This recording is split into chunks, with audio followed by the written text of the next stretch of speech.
Assalamualaikum warahmatullahi wabarakatuh.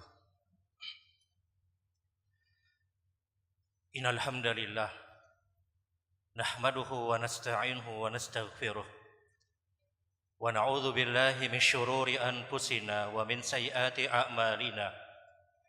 May yahdihillahu fala mudilla lahu wa may yudlil fala hadiyalah. Asyhadu an la ilaha illallah wahdahu la syarika lah. Wa asyhadu anna Muhammadan abduhu wa rasuluh. Allahumma salli ala Muhammad wa ala ali Muhammad kama sallaita ala Ibrahim wa ala ali Ibrahim innaka Hamidum Majid.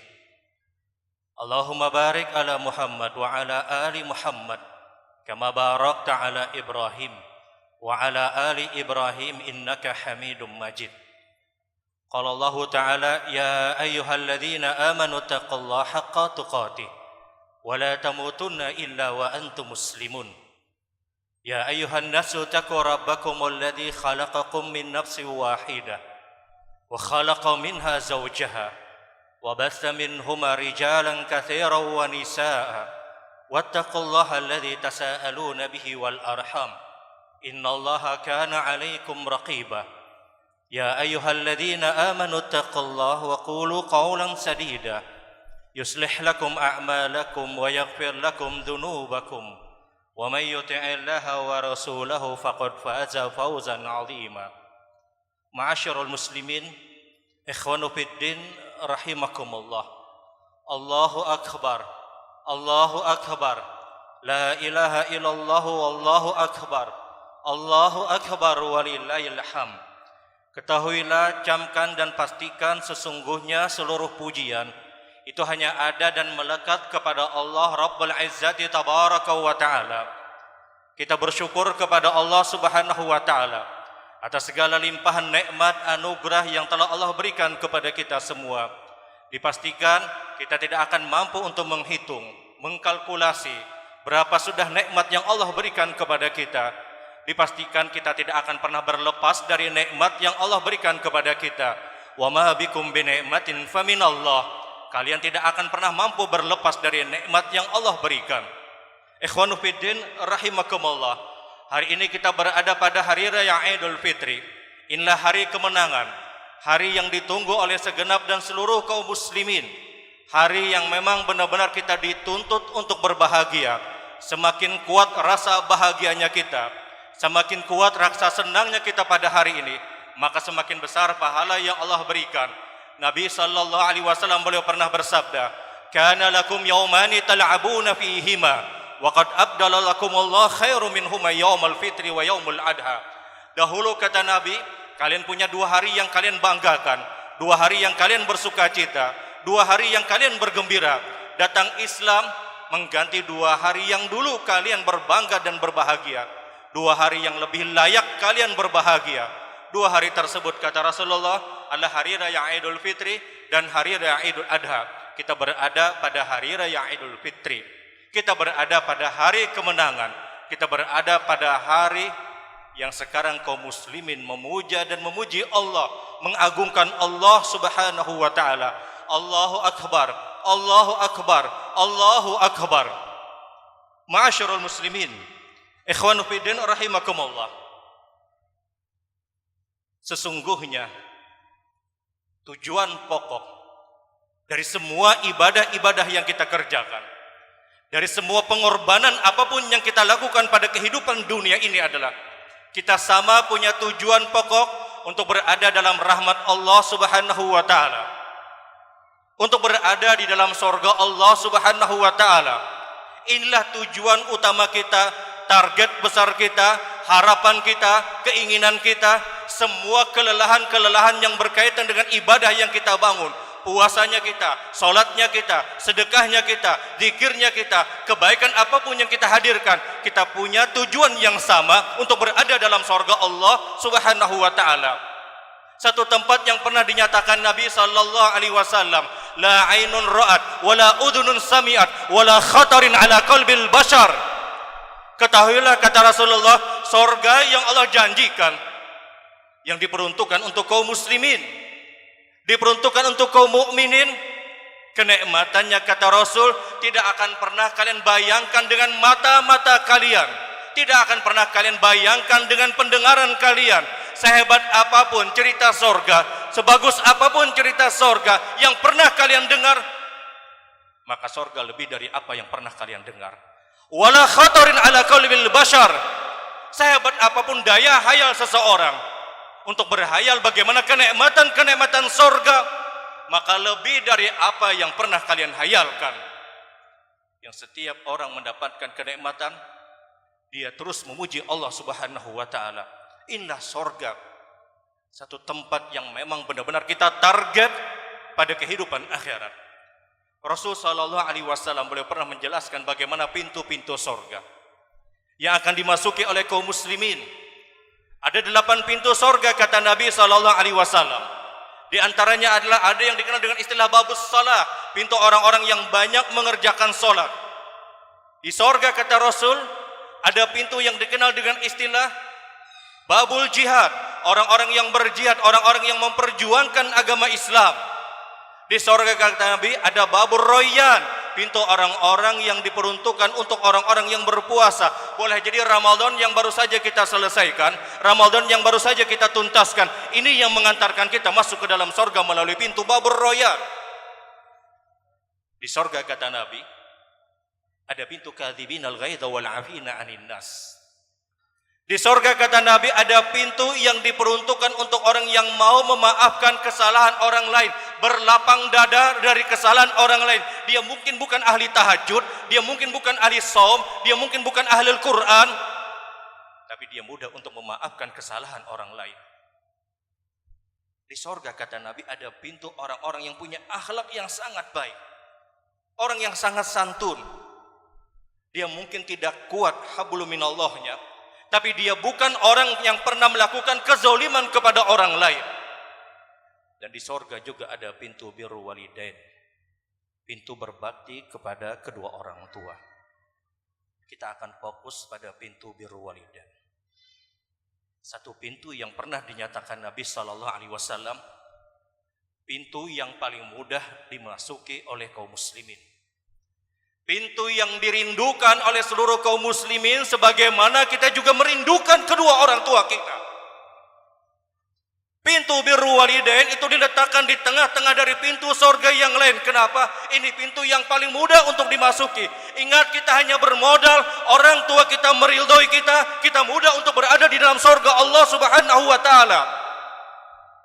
Birru walidain, berbakti kepada kedua orang tua, ini pintu yang paling mudah dimasuki oleh siapapun kata para ulama. Kenapa? Modal kita, orang tua kita ridho. Ketika orang tua kita mengucapkan, aku ridho nak, aku ikhlas nak, aku maafkan kesalahan engkau nak, ketika itu kita mudah untuk berada dalam surga Allah Subhanahu wa taala. Benar, mungkin kita bukan ahli tahajud, kita bukan ahli puasa, tapi kita mendapatkan keridhaan dari orang tua kita. Maka wallahi ridallah fi ridha walidain, keridhaan orang tua, keridhaan Allah berada pada keridhaan orang tua kita. Birru walidain, ini amalan yang sangat dahsyat, amalan yang sangat besar, amalannya mungkin diremehkan oleh sebahagian orang, tapi itu akan mengantarkan kita berada dalam surga Allah Subhanahu wa taala. Datang sahabat Rasul sallallahu alaihi wasallam kepada Rasul, meminta izin kepada Rasul, "Ya Rasulullah, izinkan aku untuk berperang di jalan Allah. Uridu an uqatil fi sabilillah." Rasul, izinkan aku untuk berperang di jalan Allah. Apa kata Nabi? "Hal laka walidaini au ahadu minhuma?" Apakah engkau punya kedua orang tua atau satu dari orang tua engkau? Sahabat tadi mengatakan, "Na'am ya Rasulullah, fali ummi." Benar ya Rasul, saya punya orang tua, yang tersisa ibuku ya Rasul. Lihat apa yang dikatakan Rasul, "Birruka ala ummika khairu an tuqatil fis sabilillah wa khair an tahujju fi baitillah." Engkau berbakti kepada orang tuamu yang masih hidup itu, kepada ummimu, kepada ibumu, kata Rasul, itu lebih baik, lebih dahsyat pahalanya daripada engkau berperang di jalan Allah, bahkan daripada engkau berhaji fi baitillah. Berbakti kepada orang tua itu mengalahkan pahala orang-orang yang berjihad, mengalahkan pahala orang-orang yang melaksanakan ibadah haji. Lihat berapa puluh tahun orang antri untuk melaksanakan ibadah haji, pergi ke tanah suci. Sementara di samping kita ada orang tua kita, setiap hari kita bisa melakukan birrul walidain, mengalahkan pahala orang-orang yang berperang di jalan Allah, mengalahkan pahala orang-orang yang berhaji, menghadirkan kebaikan kepada orang tua kita. Tersenyum mereka, ini birrul walidain. Kebaikan-kebaikan yang kita lakukan untuk orang tua kita, ucapan kita, perbuatan kita, menjadikan mereka bergembira, menjadikan mereka senang, menjadikan mereka tersenyum. Ini pahalanya lebih dahsyat daripada kita harus berperang di jalan Allah, lebih dahsyat daripada kita melaksanakan ibadah haji fi baitillah. Hadiah-hadiah kecil yang kita berikan untuk orang tua kita, menjadikan mereka tersenyum, menjadikan mereka bergembira. Ini lebih dahsyat pahalanya daripada kita melaksanakan ibadah haji. Karena berbakti kepada kedua orang tua kita, kewajiban yang paling utama setelah kita menyelesaikan kewajiban kita kepada Allah Subhanahu wa taala. Namun ingat, ikhwanu fillah rahimakumullah, masyarul muslimin, kebaikan apapun yang kita hadirkan untuk orang tua kita, kebaikan apapun yang kita lakukan untuk kedua orang tua kita, demi Allah tidak akan pernah bisa membalas kebaikan mereka kepada kita. Apapun yang kita lakukan untuk orang tua kita tidak bisa membayar jasa-jasa mereka, walaupun hanya dengan satu hentakan napasnya ketika mereka melahirkan kita. Berapa hentakan napas ibu kita pada saat melahirkan kita? Berapa napas yang sudah mereka keluarkan? Satu hentakan napasnya tidak bisa membayar kebaikan-kebaikan yang kita lakukan untuk orang tua kita. Ketika ada orang menggendong orang tuanya dari Syam menuju Baitillah Ka'bah untuk melaksanakan ibadah haji, dia taub, dia gendong orang tuanya, dia taub dengan 7 putaran. Kemudian dia bertanya kepada Abdullah ibnu Umar, sahabat Rasul sallallahu alaihi wasallam, "Ya Abdullah ibnu Umar, apakah aku gendong orang tuaku ini dari Syam menuju Makkah, kemudian taub di Baitillah dengan menggendong orang tuanya, apakah cukup untuk membayar kebaikan orang tuaku?" Apa kata Abdullah ibnu Umar? Satu hentakan napasnya tidak akan pernah engkau bisa bayar. Satu hentakan napas ibu kita pada saat melahirkan tidak akan pernah bisa kita bayar. Sebagaimana kelelahan-kelelahan ayah kita, orang tua kita, ayahanda kita, ketika mereka harus bekerja, mencari nafkah, kita di rumah tidak akan pernah tahu bagaimana mereka berada pada kelelahan di atas kelelahan. Mereka datang ke rumah kita dengan kondisi tersenyum. Kita tidak tahu apa yang ada di belakang ayah kita. Kita tidak pernah tahu bagaimana orang tua kita berjuang, membahagiakan kita, menjadikan kita tersenyum. Kita tidak pernah mengerti bagaimana beratnya mereka mencari nafkah. Bagaimana mungkin kita melakukan perbuatan durhaka kepada orang tua kita? Ingat, demi Allah, cukup. Jangan pernah menyakiti perasaan orang tua kita. Jangan engkau gores perasaan hati mereka. Jangan engkau jujurkan air mata. Semua ini dosa besar. Jangan pernah engkau angkat suara engkau di atas orang tua engkau. Uququl walidain, durhaka kepada kedua orang tua, ini dosa besar. Jangan pernah berbangga, jangan pernah merasa sekarang kita berada pada kondisi yang nyaman, itu muter karena usaha kita. Boleh jadi doa-doa dari orang tua kita yang menembus 7 lapis langit, yang Rasul menyebutkan da'awatun mustajabatun. Doa orang tua kalian, kata Rasul, tidak dikabulkan oleh Allah, mustajab dan tidak ada keraguan di dalamnya. Jangan gores rasa sakit di hati orang tua kita.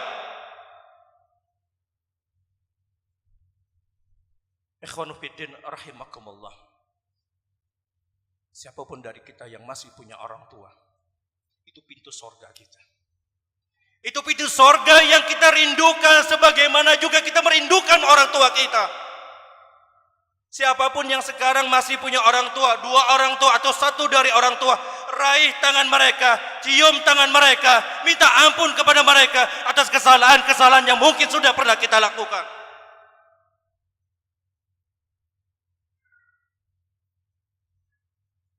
Namun siapapun dari kita yang sudah kehilangan orang tua, yang sudah diwafatkan oleh Allah Subhanahu wa Ta'ala, jangan pernah putus untuk mengirimkan doa-doa terbaik kepada mereka.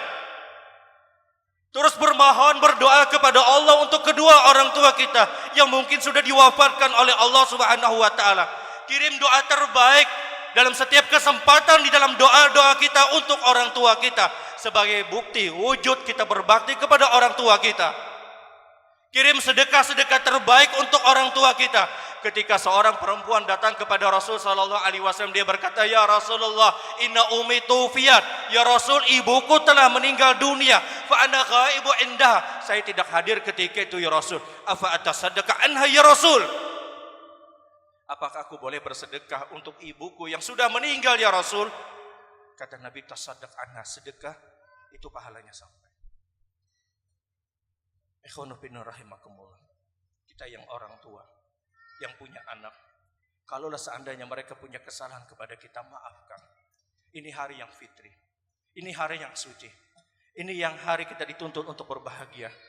Kita lapangkan mungkin kesalahan anak-anak kita yang mungkin mereka tersesat pada satu jalan. Berikan ampun, berikan maaf kepada mereka, karena kita ingin berada di dalam surga Allah Subhanahu wa Ta'ala. Ingat, ridallah fi ridha walidain. Ridhonya Allah berada pada keridhaan kedua orang tua kita. Ikhwanu fillah rahimakumullah, mari kita berdoa kepada Allah Subhanahu wa Ta'ala. Bismillahirrahmanirrahim. Alhamdulillahirabbil alamin. Lakal majd, lakal sana, wa lakal kafa. Allahumma ighfir lana waghfir minal muslimina wal muslimat al ahya'u minhum wal amwat bi rahmatika ya arhamar rahimin. Allahumma ighfir lana wa li walidayna warhamhuma kama rabbayana shighara. Allahumma ighfir lana wa li walidayna warhamhuma kama rabbayana shighara. Allahumma ighfir lana wa li walidayna warhamhuma kama rabbayana shighara.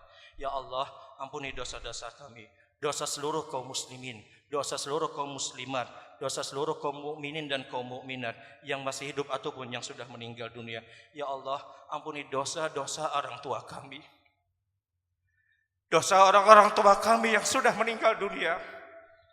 Ya Allah, lapangkan kuburnya, angkat derajatnya pada derajat yang terbaik ya Allah. Ya Allah, ampuni dosa-dosa kedua orang tua kami ya Allah. Rahmati mereka ya Allah. Lapangkan kubur-kubur mereka ya Allah. Angkat derajatnya pada derajat yang terbaik ya Allah. Ya Allah, ampuni dosa-dosa kedua orang tua kami. Rahmati mereka ya Allah. Lapangkan kubur-kubur mereka ya Allah. Angkat derajatnya pada derajat yang terbaik ya Allah. Allahumma rabbana atina fid dunya hasanah wa fil akhirati hasanah wa qina adzabannar. Walhamdulillahirabbil alamin. Assalamualaikum warahmatullahi wabarakatuh.